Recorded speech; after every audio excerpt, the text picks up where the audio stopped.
함께 기도하겠습니다. 아버지 하나님, 오늘도 주께서 내리시는 풍성한 은혜가 없이는 살아갈 수 없어 주의 존전 앞에 나와 그 은혜를 간구합니다. 아버지 하나님, 우리에게 오늘도 합당한 은혜로, 필요한 은혜로 주께서 채워주시고 역사하여 주셔서 우리의 삶을 주께서 친히 돌보심을 경험하고 누리는 복된 하루가 될 수 있도록 이 시간 우리 가운데 임재하시며 말씀하여 주시고 성령으로 다스리시며 함께하여 주시옵소서. 감사를 드리며 우리 구주 예수 그리스도의 이름으로 기도합니다. 아멘. 오늘 우리에게 주시는 하나님 말씀은 레위기 5장 7절부터 13절까지 말씀입니다. 레위기 5장 7절부터 13절까지 말씀입니다.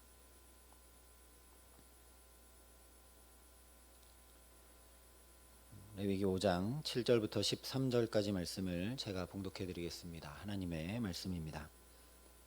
만일 그의 힘이 어린 양을 바치는 데에 미치지 못하면 그가 지은 죄를 속죄하기 위하여 산비둘기 2마리나 집비둘기 새끼 2마리를 여호와께로 가져가되 하나는 속죄제물을 삼고 하나는 번제물을 삼아 제사장에게로 가져갈 것이요 제사장은 그 속죄제물을 먼저 드리되 그 머리를 목에서 비틀어 끊고 몸은 아주 쪼개지 말며 그 속죄제물의 피를 제단 곁에 뿌리고 그 남은 피는 제단 밑에 흘릴지니 이는 속죄제요 그 다음 것은 규례대로 번제를 드릴지니 제사장이 그의 잘못을 위하여 속죄한즉 그가 사함을 받으리라.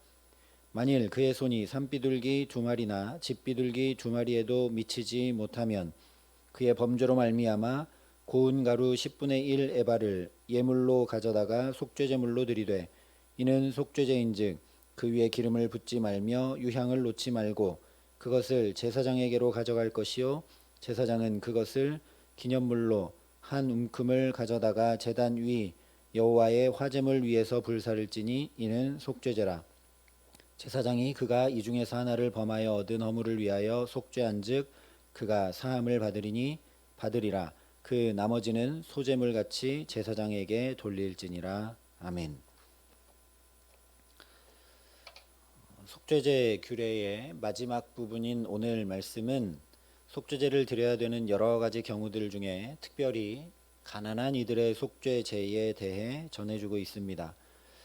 7절이 이렇게 말씀을 합니다. 만일 그의 힘이 어린 양을 바치는 데에 미치지 못하면 그가 지은 죄를 속죄하기 위하여 산비둘기 2마리나 집비둘기 새끼 2마리를 여호와께로 가져가되 하나는 속죄제물을 삼고 하나는 번제물을 삼아. 여기 말씀하는 대로 속죄제를 드려야 하는 사람의 경제적 형편이 어린 양을 바치는 데에 미치지 못하면 비둘기로 대신 드릴 수 있도록 방편을 마련해 주고 있습니다. 그런데 사실 예나 지금이나 형편이 어려운 이들에게는 끼니가 걱정입니다. 비둘기는커녕 당장 먹을 곡식을 염려해야 하는 형편에 있는 사람들이 있습니다. 그래서 속죄제에 관한 규례가 비둘기를 바치는 규정으로 끝나지 않고 한 가지 규정을 더 말씀하고 있습니다. 11절 12절에 이렇게 말씀합니다.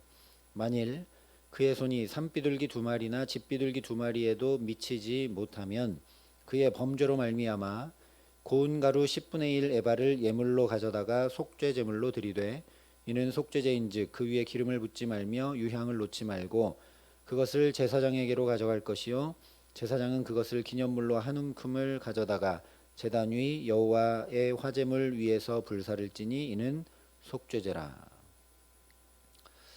일단 무엇보다 이 고대 사회에 하나님의 관심과 배려가 여기까지 닿아 있다는 사실에 놀라지 않을 수 없습니다.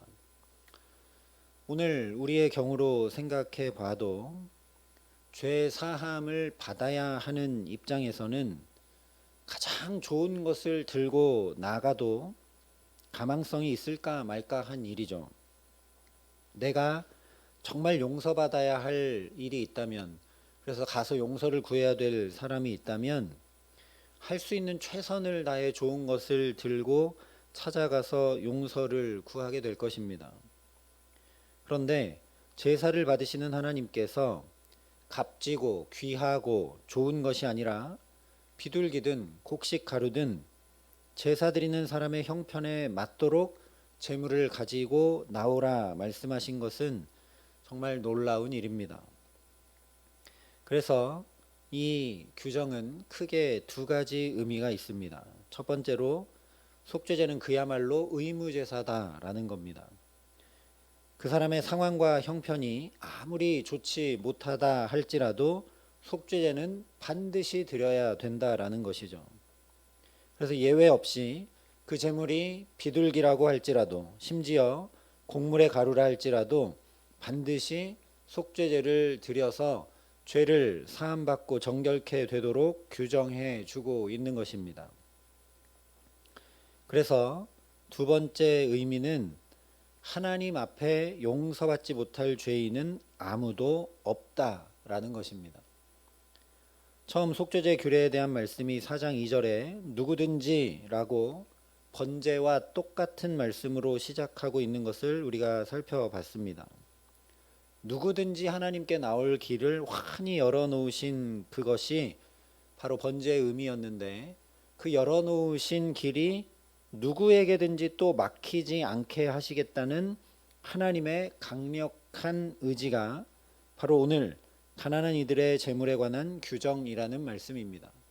그 사람의 형편 때문에, 그 사람의 경제적 이유 때문에 속죄함 받지 못하고 하나님께 나아가지 못하는 일이 없도록 하나님이 강력한 의지로 누구든지 속죄제를 드릴 수 있도록 해 두신 규정이 바로 오늘 말씀이라는 것입니다. 왜냐하면 예나 지금이나 소나 염소나 양은 값비싼 가축에 속하기 때문입니다. 그런데 이 곡물가루로 드리도록 되어 있는 마지막 규정으로 인해 한 가지 의문이 생기게 됩니다. 함께 4장부터 쭉 살펴봤던 모든 속죄제 규례들의 경우들을 보면 다른 제사들과 달리 제물에 피가 뿌려지거나 바르도록 규정이 되어 있습니다. 왜냐하면 율법을 따라 거의 모든 물건이 피로써 정결하게 되나니 피 흘림이 없은즉 사함이 없느니라 말씀했기 때문이죠. 그래서 비둘기를 드리는 경우라 해도 오늘 9절에 말씀하고 있듯이 그 속죄제물의 피를 제단 곁에 뿌리고 그 남은 피는 제단 밑에 흘림으로 속죄제를 드리도록 되어 있습니다. 그렇게 해야 부지 중에 범한 죄로 인해 더럽혀진 성소와 성막이 정결하게 될 수 있기 때문이죠.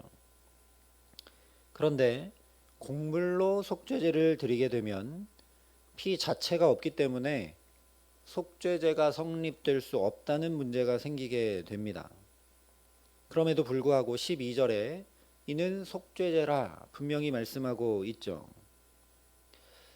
사실 이 곡물로 드리는 속죄제 규례 덕분에 우리가 중요한 속죄제의 본질을 놓치지 않을 수 있게 됩니다. 이 규례가 없었다면 자칫 죄사함이 어떤 과정과 어떤 대가를 요구하는 것으로 치부될 수 있다는 것이죠. 우리가 흔히 그렇게 생각하지 않습니까? 하나님께서 예수님의 십자가의 피를 치름으로 우리가 죄사함을 얻었다. 물론 맞는 말이지만 그 피값 때문에 우리가 죄사함을 얻은 것은 아닙니다. 본질이 거기에 있는 것은 또 아니죠. 속죄제에서 피를 어떻게 처리하는지가 다른 제사들과 다르게 매우 중요한 사안이기는 하지만 사실 그 피를 뿌리고 바르는 것이 중요한 것은 아니라는 겁니다. 본질이 어디에 있는가? 피에 있는 것이 아니라 용서하시는 하나님께 있음을 분명히 기억하라는 것입니다. 속죄제의 효력은 결코 제물이나 피에 있는 것이 아니라 전적으로 이 속죄제를 통해 사함을 받는다고 선언하시는 하나님, 은혜를 베푸시고 용납하시는 하나님께 있음을 명확히 보여주고 있는 것이 마지막 기록된 곡물로 드리도록 한 속죄제의 규례입니다. 우리가 아무리 좋은 선물을 들고 우리의 마음을 거기에 담아서 용서를 구하려고 그걸 들고 찾아갔다고 해도 그 사람에게서 용납과 용서를 받지 못하면 그 귀하고 값비싼 선물, 마음 담긴 선물이 무슨 소용이 있겠습니까?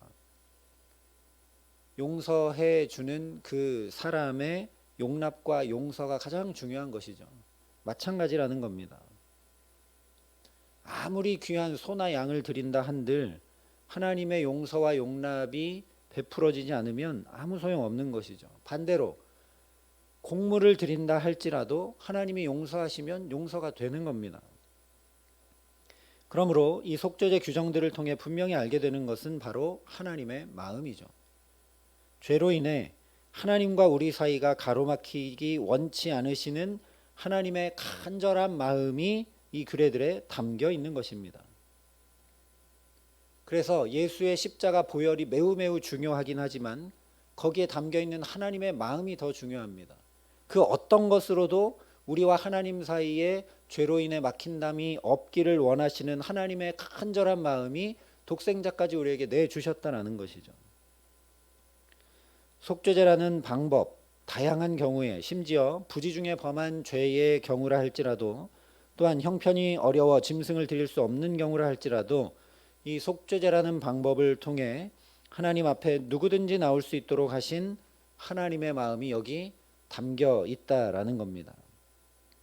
반대로 말하면 그 어떤 상황과 환경이라고 해도 심지어 우리가 죄에 넘어진 죄인이 되었다고 해도 그 죄인인 우리와도 친밀히 만나고 교제하기 너무나 원하시는 하나님의 마음이 여기 가득 담겨 있다라는 겁니다. 그래서 로마서에 이렇게 말씀했습니다. 우리가 아직 죄인 되었을 때에 그리스도께서 우리를 위하여 죽으심으로 하나님께서 우리에 대한 자기의 사랑을 확증하셨느니라. 바로 이것입니다. 이 로마서 말씀 그대로 사실 속죄제는 그 제물이 소든 양이든 비둘기든 염소든 곡물이든 간에 이미 용서하시고 이미 용납하신 하나님의 사랑을 내가 속죄제를 드림으로 객관적으로 확인하고 확증하며 내가 죄인임에도 불구하고 이 제물을 들고 하나님 앞에 나가 은혜를 누리는 제사가 바로 속죄제입니다. 이 의미에 대해서는 충분히 함께 이미 은혜를 나누었습니다. 그러니 오늘 우리가 드릴 수 있는 속죄제는 죄를 미워하고 멀리함으로 이미 베푸신 하나님의 사랑과 은혜를 확증하고 누리는 것입니다.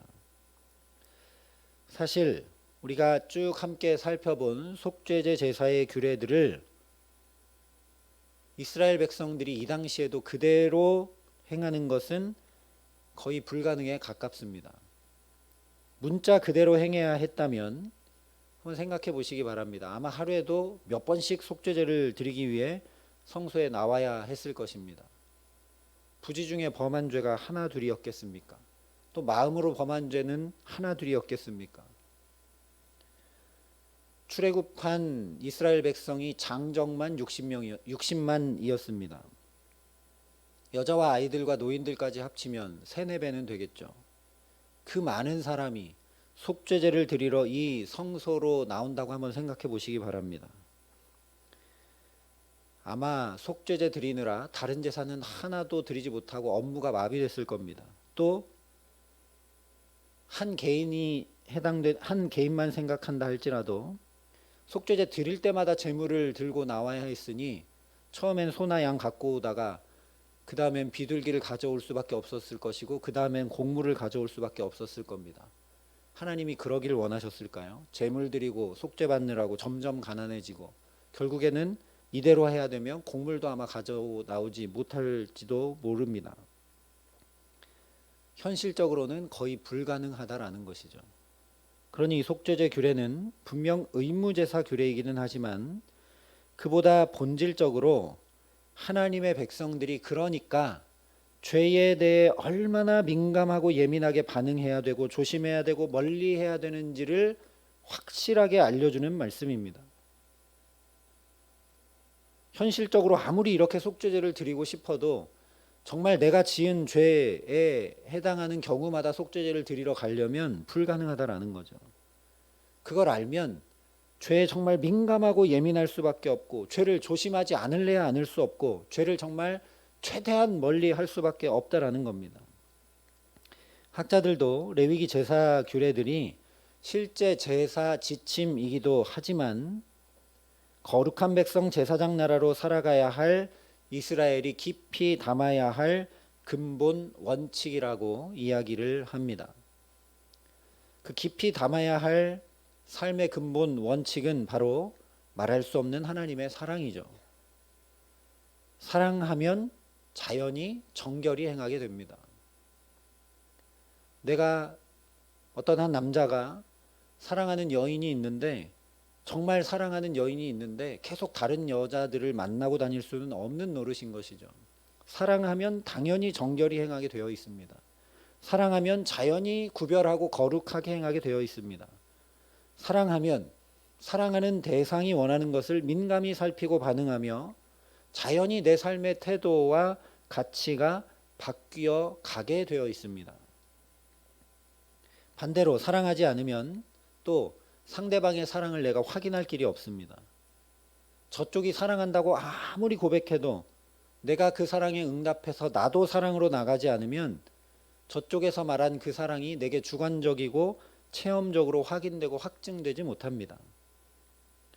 아무리 하나님께서 우리가 아직 죄인 되었을 때도 이미 용납했고 용서했다는 사랑의 마음, 그 어떤 것도 너희들과 나를 끊을 수 없다는 그 사랑의 확증을 해주셨어도, 그래서 속죄제 제사를 이렇게 마련해 주시고 심지어 곡물로 드리는 경우까지 다 제정해 주셨어도 내가 속죄제를 드리는 제사 자리로 나가지 않으면 하나님의 용서와 사랑과 용납을 확인하고 확증할 길이 없습니다.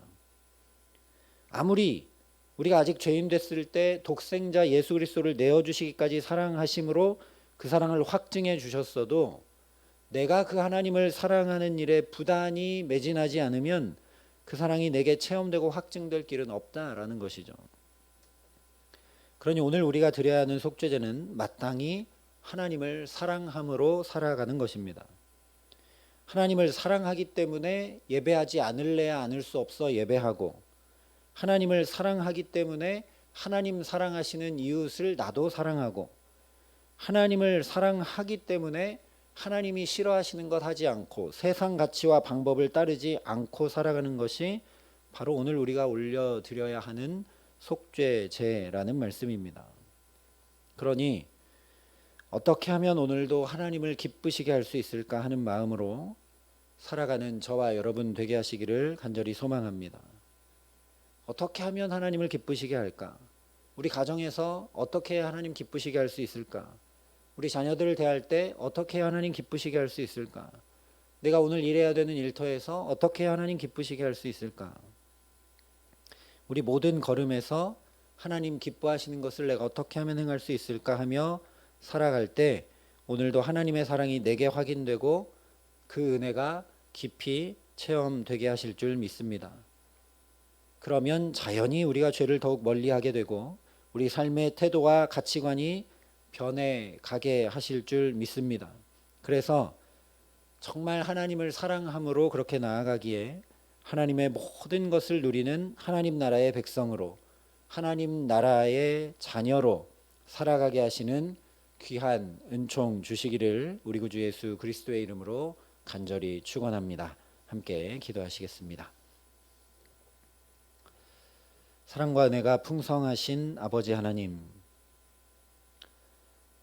먼저 우리의 형편까지도 다 살피시고 그래서 우리가 하나님께 나아가는 것이 막힘이 없도록 그 길을 환히 열어주신 주님의 은혜와 사랑에 감사를 드립니다. 구약의 제사 규례 정도가 아니라 우리에게는 예수의 보혈의 피를 덧입혀 주셔서 그 피를 힘입어 성소에 나아갈 담력을 얻게 하여 주셨음을 참으로 감사드립니다. 아버지 하나님의 그 사랑 입은 자로 오늘도 살아갈 수 있도록 우리를 성령으로 붙들어 주시기를 간절히 소원합니다.